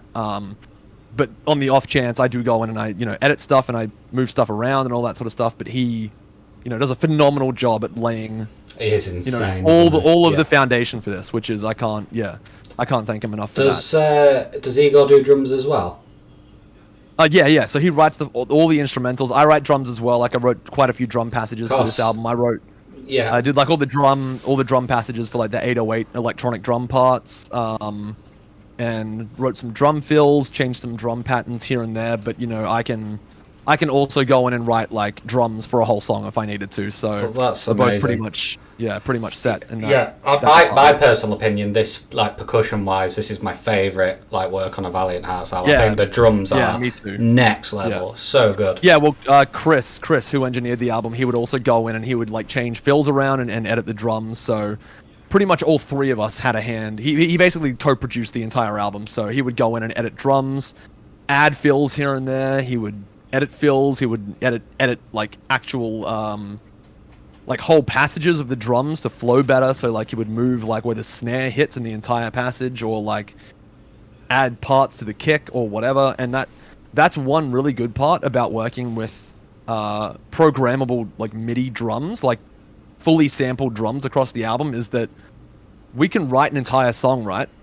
But if we got someone to, and I'm not saying one is better than the other, like if you get someone to track real drums, it sounds phenomenal, right? As long as you like do all the editing and you produce it correctly, it'll sound 100 times better than like usually sampled drums. But one of the huge benefits to sampled drums is that we can write an entire song, hand it off to our producer, and he could be like, I can make this drum passage 100 times better by adding, these parts or these, things to the drum MIDI and to the samples that we hadn't even thought of.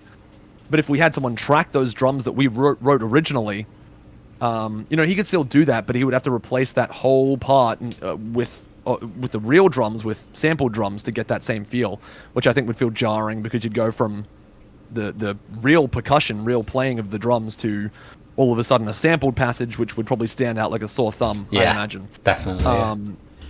So having a whole a whole album of programmed sampled drums, it basically gives us the freedom to make changes at any point in the production process and make things better and improve things. So that's awesome. That's what I love about using sampled drums. I would love to use realistic drums as well, but I just love the freedom that gives us to be able to change things whenever we want. Like nothing is set in stone, right? You can just continuously be more creative as well, and you can listen to it and think, I love that, and then go, oh wait a minute, I want to just add an extra fill, some more. Absolutely. It's excellent. And I'm sure there's a way to do that with real drums and sample drums at the same time. Like once again, not saying one is better than the other, but I just have a preference. Maybe because I've been using it for 7 years, I just have a bias towards sample drums, but dude, like drummers that play the sort of music that, actually play it instead of us just programming all the drums, like I have the highest amount of respect for them. Like it's insane the talent it takes to be able to play this sort of music with, this level of drums. No one is playing the drums on our songs. It's all a robot. It's all a computer. It's all programmed. So if you can actually do this, it's insane. It's I will say it's my favourite programmed Valiant Hearts drumming so far. We always try our best to make it feel realistic and make it feel, not like it's like completely unimaginable to play, right? So 100%. I would challenge anybody that listens to the band first time, and they wouldn't pick it up. It sounds really really natural. It sounds great. Let's go. Chris had a big hand. Oh, sorry. Chris had a big hand in making it feel realistic as well, which was really good. It sounds super clean, super realistic. Let's carry on with Welcome Oblivion. I love this song, so cool. Keep questions coming in.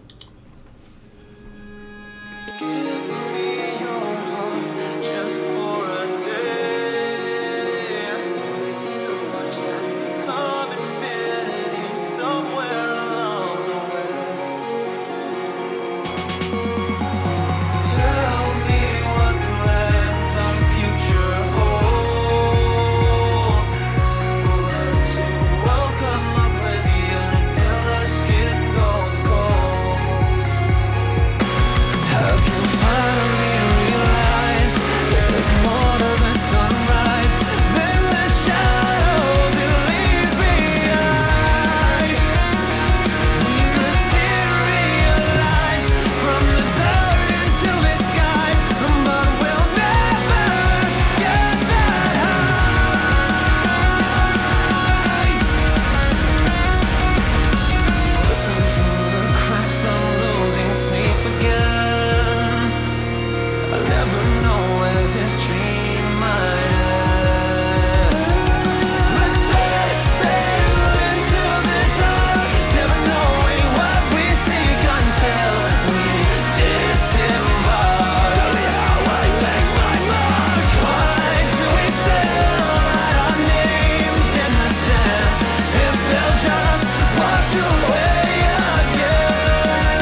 growing thin. I never realized that I never learned how to swim. My pulse is picking up pace, all the color in me has left no trace. My heartbeat stalls a spot, it seems I've cheated, death and it's a race.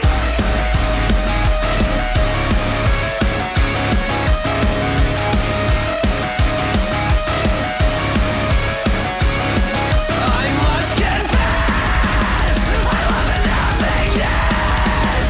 It's so quiet here, I want nothing less.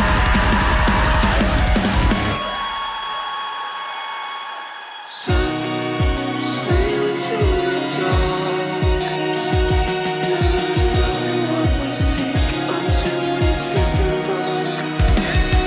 Let's sail into the dark, never knowing what we seek until we disembark. Tell me how I make my mark. Why do we still write our names in the sand if they'll just wash away again?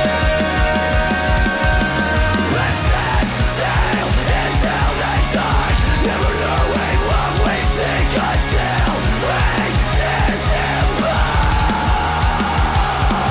Let's set sail into the dark, never knowing what we seek until we disembark. Tell me how I make my mark.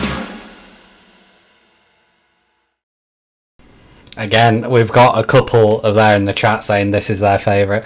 Another great comment as well earlier back saying it's just like a testament to how good this album is that so many people have different favourite tracks. And I think Yeah, I for love you, that. I love for you that must be such a rewarding thing that like so many people take different things that they love so much about different tracks on your album. I think it's amazing. Oh, dude, for sure. Like, I didn't even think Welcome Oblivion would be... You know, like, I love it personally, but I didn't know how it would come across to everyone else, because it's kind of like a... I don't know. For me, this is... I mean, I thought people would like it, because it's probably the closest song for me on the album, personally, that's, like, that chill sort of... Still... chill, heavy vibe that Odyssey had, Yeah. that people liked. So I'm glad people... You know, a lot of people have that as their favorite, but I wasn't sure how it would...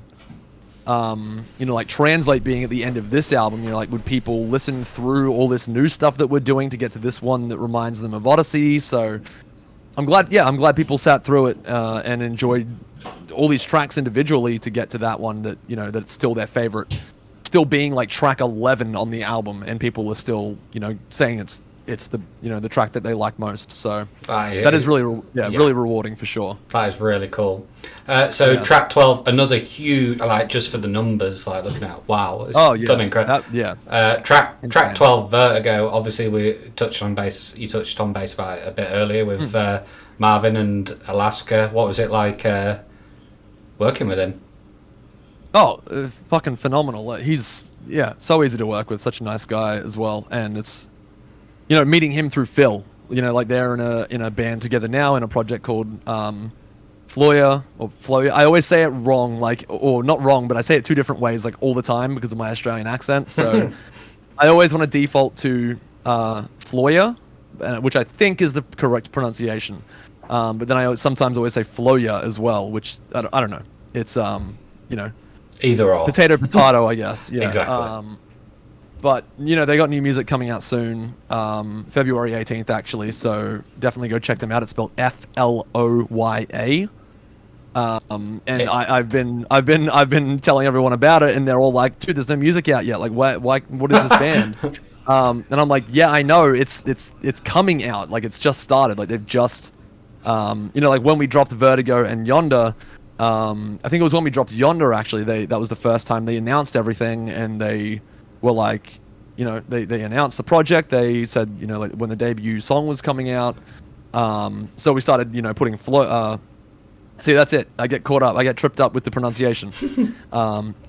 We started putting Floya on like the song names on YouTube and everything else because they hadn't announced it yet. So only after that did we, you know, start attaching them to that name.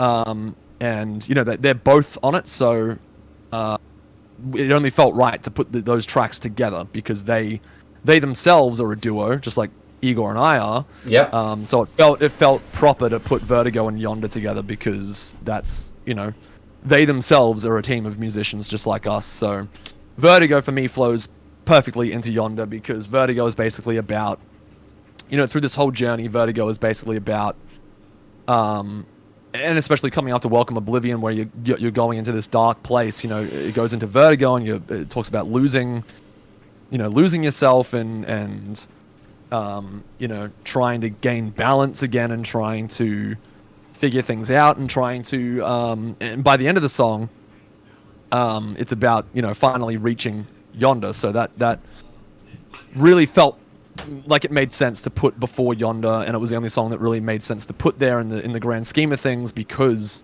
and this was before the features, by the way. I had that track listing kind of set before there were even any features on it, and after Marvin and Phil both jumped on those tracks, because Phil was like, we gave Phil a bunch of songs to choose from, right? Or I sent him quite a few songs, and he was like, I want to be on Yonder. So he chose that song, and he chose the parts that he wanted to sing, and it basically became a duet.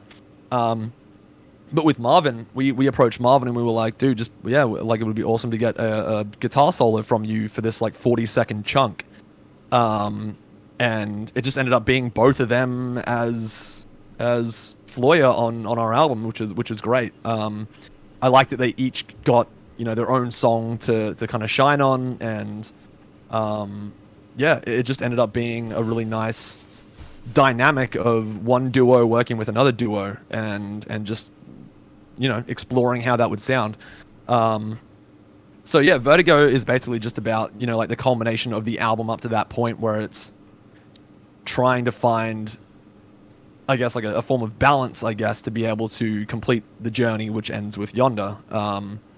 And yeah, other than that, it's just a really important song to me, because I actually wrote the entire chorus from the ground up for the instrumental, from the vocals, everything. I wrote the full chorus for this song, as well as some other parts. So it's a very, very important song to me. In terms of our whole discography, because this is like the song that I've written the most of, I believe. Like, Igor still wrote, probably about 70% of this one instrumentally, but then I jumped in and I literally cut out the original chorus, and I was like, which we were both fine with, but I was like, I know what this song needs, and then showed it to him, and he was like, yeah, this is, we're both incredibly happy with it. So yeah, this song is amazing to me. I love it. It's probably my favorite, if not my second favorite song on the album, next to Daedalus. Even Wind Waker. I love Wind Waker so much as well. I love to, obviously. It's hard to choose. I can't choose. But it's picking That is why I love choosing a favorite. Yeah, your children. Yeah. They are your children, aren't they? Your babies. I love to hear you obviously talk so passionate about something you've poured years into creating. So yeah, it's crazy to think it's been 2 years. It's and also how exciting is it to hear that about Floya? That is two people together. That is You've got to be excited for that. I've already heard 3 tracks, and everyone's gonna love it. It's amazing. If you're a fan of Time the Evaluator, I'm not trying to get anyone's expectations up, because it's still very different from what Phil did in Time the Evaluator. It's a lot more mellow. It's still very emotional, very passionate, but it's a different sound. So I don't want anyone to go into it thinking it's just another Time the Evaluator or another Alaska. It's different, and it's beautiful, and I love everything that they've made. It's such a unique sound that they've crafted. It's very exciting. I think everyone's gonna love it. Go into it with fresh expectations. Just, if you love Phil's voice and you love Marvin's playing, that's all you need. Yeah. Throw away any other preconceived notions. Just throw them out the window, and you'll have a good time. Here we go then. This is the incredible Vertigo. Enjoy.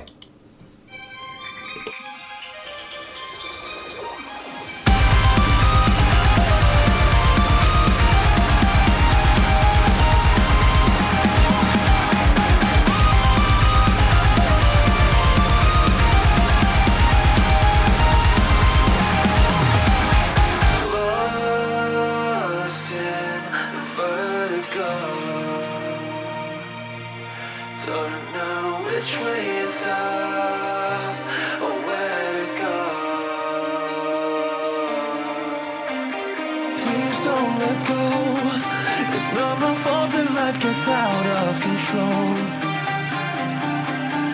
God only knows my love for you is still burning a hole through my soul. Please don't let go. It's not my fault that life gets out of control. God only knows my love for you is still burning a hole through my soul. It's too high up to come back down. And one day that oxygen is gonna run out, and nobody can save you now. Nobody can save you now. But you're not looking for a lifeline. You just need an anchor to weigh you to the ground. But gravity can be so hard to find when you have no confines.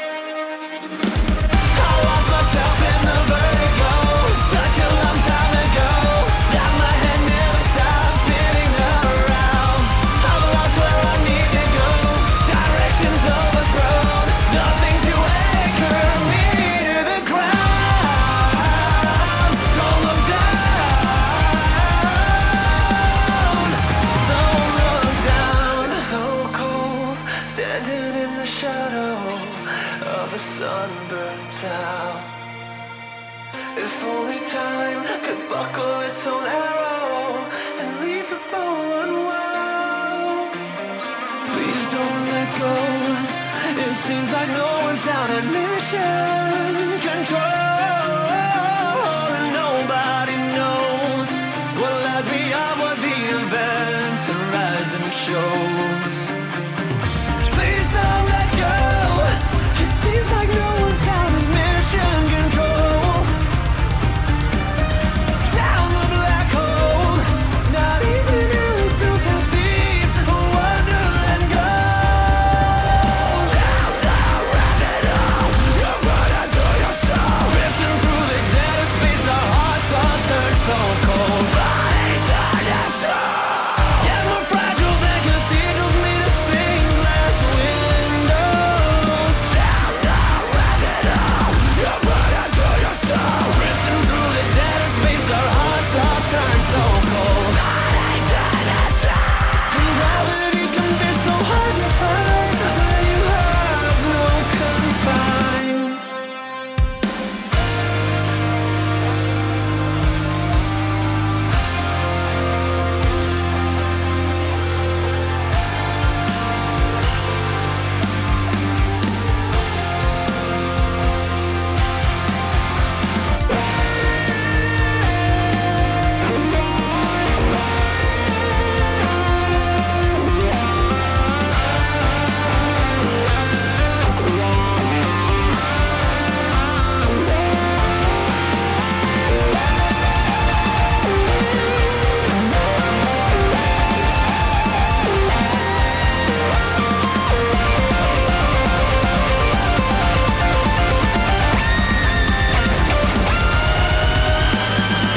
I lost myself in the vertigo such a long time ago that my head never stops spinning around. I'm lost where I need to go, directions overthrown, nothing to anchor me to the ground. Don't look down, nothing to anchor me to the ground. Don't look down, I'll never touch the ground. I lost myself in the vertigo such a long time ago that my head never stops spinning around. I'm lost where I need to go, directions overthrown, nothing to anchor me to the ground.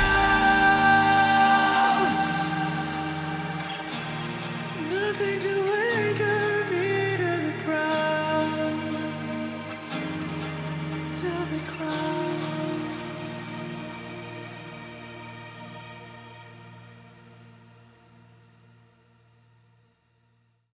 I can see why you're so immensely proud of it, dude. It's like the Mona Lisa of post-hardcore. Oh my god, stop. No, no, I won't. You look at this. You look at this chat. People are in tears. How good this is. It's so Yeah, good. this song, like, I mean, I knew from the moment that I got the chorus down instrumentally and the chorus melody and the synth for it and all that stuff, I knew that it was probably the song that I would be happiest, like writing wise with on the album, because yeah, it was just I'd never written something that I was completely like 100% happy with, even if like it's nothing like super technically like wild or crazy, like it uses like the same sort of chords that we always use chord progression wise. I guess just kind of like backwards. I wanted to like kind of like invert our chord progression, which was interesting to me. And then I don't know. And then just the melody, I just wanted to, like once again, I don't play guitar, but I just wanted to write a melody that really just kind of, I don't know, that was fast paced, that was kind of almost spacey, that was I don't know, just it felt right. And once it all clicked for me, I was just I don't know, it was just a really proud moment that I'll never forget. It being like one of the first songs that I wrote that I was really proud of. Even though I didn't write all the song, just helping write it. Helping Igor write the chorus for this, and some other small parts in it, and getting Marvin to do such a fucking that guitar moody and bright solo. The fact that he used like these pedals that made it feel, it makes that whole part feel unique. Even though it's not like a super, it's not like fucking a Dragon Force solo or any of that shit. It doesn't need to be, right? Yeah. We asked him from the get-go to fit the mood of the song. And at that point, the mood is that the guitar it slowly builds to that crescendo before the chorus. And we didn't want it to be anything too crazy. It didn't need to fucking be so complex that it would blow anyone's socks off. We just wanted it to fit the mood of that part of the song. And I would have been happy. Yes, I still would have been happy if he went even simpler than he did. And it's it was perfect, wasn't it? Absolutely. Yeah, perfect. Just it just comes down to we just asked him to do what he does best and to just give us what he wants and what he thinks fits the part. And he gave us that, and I just said from the first pass of it, I was like, yep, that's perfect. It fits the mood. It's your personality. It has a fucking fantastic texture to the guitar. He was using these pedals that just sounded fantastic. What's it called? So like the wah pedal, or the I forget what they're called. The effects pedal. Yeah, I get what you mean, effects dude. pedal. Yeah. So he just made it his own. He made it his own part, and he gets that whole 40-second part to just give us whatever he wanted. And I couldn't be happier with how it turned out. And like I said, it just fits the song for me personally. It fits the song while also feeling like a unique presence and a unique voice, even though it's a guitar. So that's all I wanted for it, and I think it builds to that crescendo for the last chorus absolutely perfectly. It does, absolutely. So moving on to, obviously, closing title track, and I remember when, obviously, the album was announced and you see the title track and you saw that Phil was coming, hearing you and Phil is just an absolute dream. And for this one, it's like even more in depth than it was on Galleon's for Better the Devil You Know. Yeah. This song is literally a duet all the way through between me and Phil. I wanted to give him just like he when I first sent him the song and he was like, yeah, I want to be on this song, he picked out his parts, and then I was like, no, that's not enough. You're doing more. you're doing like this entire second pre-chorus that we have in the song, like the Wanderlust Brought Us All This Way part. Like you were doing that part. Like we shared the intro. We have the harmonizing at the end.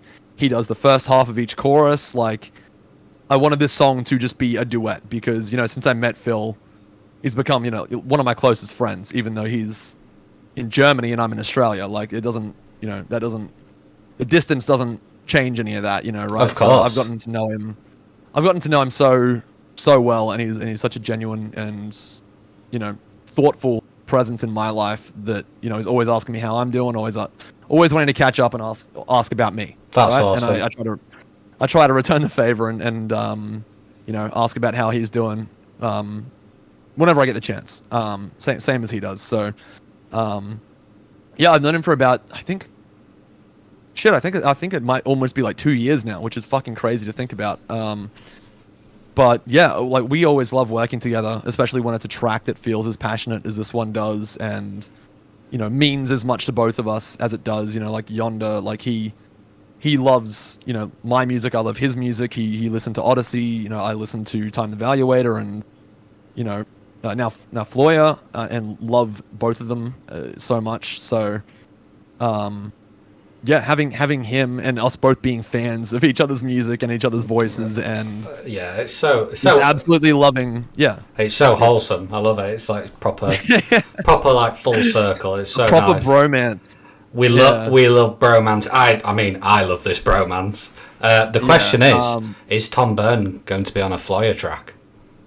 Don't know yet. I'd be happy to, but it's up to those guys, and whether I am or not, that's not for me to decide. It's up to them to decide. No, that was purely a selfish question of me. Like, what kind of Tom Byrne we'd hear, like with Phil on your tracks.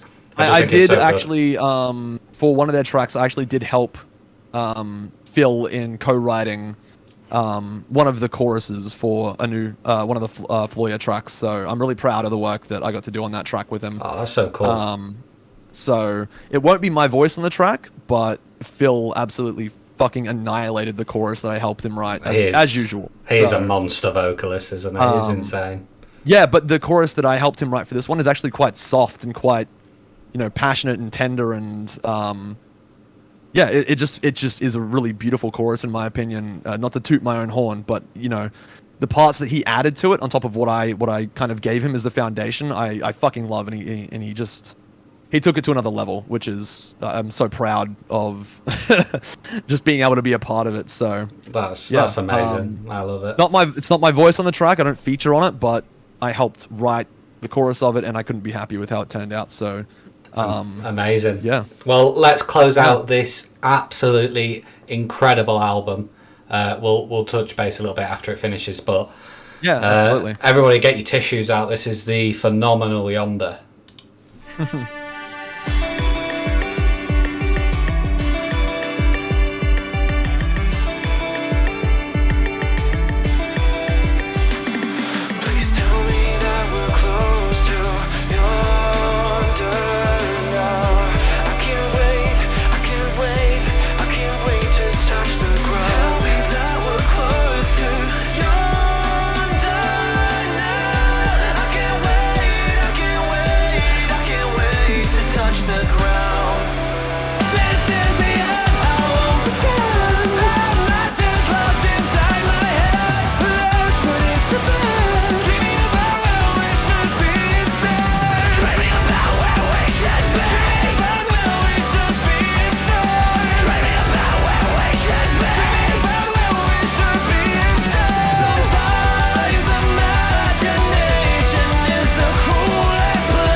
Why do we walk so close to the edge when we know where it ends? Don't forget me, all the tears that I've shed. So far from the start, now our peace just apart. Go without me, keep me alive in your heart. Please tell me that we're close to yonder now. How can we two touch the ground? Please tell me that we're close to yonder now. How can we two touch the ground?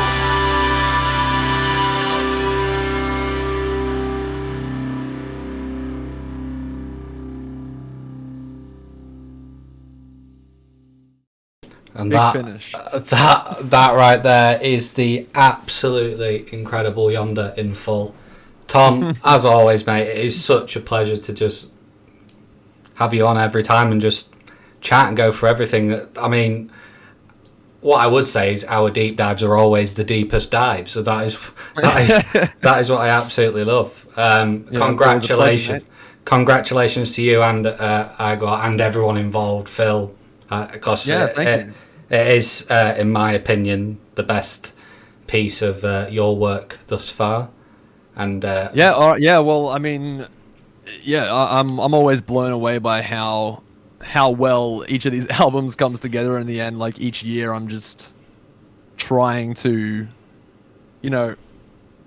as I said earlier, keep making the writing process fun and making sure it's enjoyable for everyone, and making sure it's something that I want to keep doing, which is the most important part, and making sure it's still creative, and I'm still writing about things that I want to write about, and keeping the lyricism interesting and fresh, and I guess creative in a way, even for simpler songs. So I mean, this as of right now, the album being out is probably I'd say the best work that I've done so far, but we have just finished writing the as I told you before the stream started, we've just finished writing the new Galleons album as well, which is 15 tracks once again, which is fucking crazy. I don't know why we keep doing this to ourselves. Keep doing it, please. I love it, because I think the great thing when we finished the Galleons one was like, we've just finished writing the Valiant Hearts album. Yeah, it happens every time. I love it. It's the most beautiful cycle, and I hope it continues forever. And we're going to sit here for nearly 3 hours every, 8 or 9 months. I'll take that. Well, we're gonna have 15. We're gonna have 15 tracks next time, so it's probably gonna hit 3 hours. We finished. I finished writing vocals for that, and we finished writing all the instrumentals and demos. So we're now in the phase of recording guitars for that. And we're doing that, and then we'll move on to production, and hopefully have some new stuff out soon. So excited. Yeah, super excited. And I think that is honestly some of my favorite work that I've done for many reasons, both personal and musically. So I think I'm so fucking proud of the new Galleon stuff. Oh man, I'm so excited. No joke. Like, it's on level for me with Yonder in forms of what we've done for Galleons. Wow, so exciting. Because Galleon self-titled was, I love that album so much. So me too. Congratulations to you, my friend. Thank you for giving so much of your morning up, as always. It is an absolute pleasure. And well, you don't need to hit me up. I'll hit you up when we've when we've got some news on Galleons. Absolutely. I'll let you go and have your Sunday.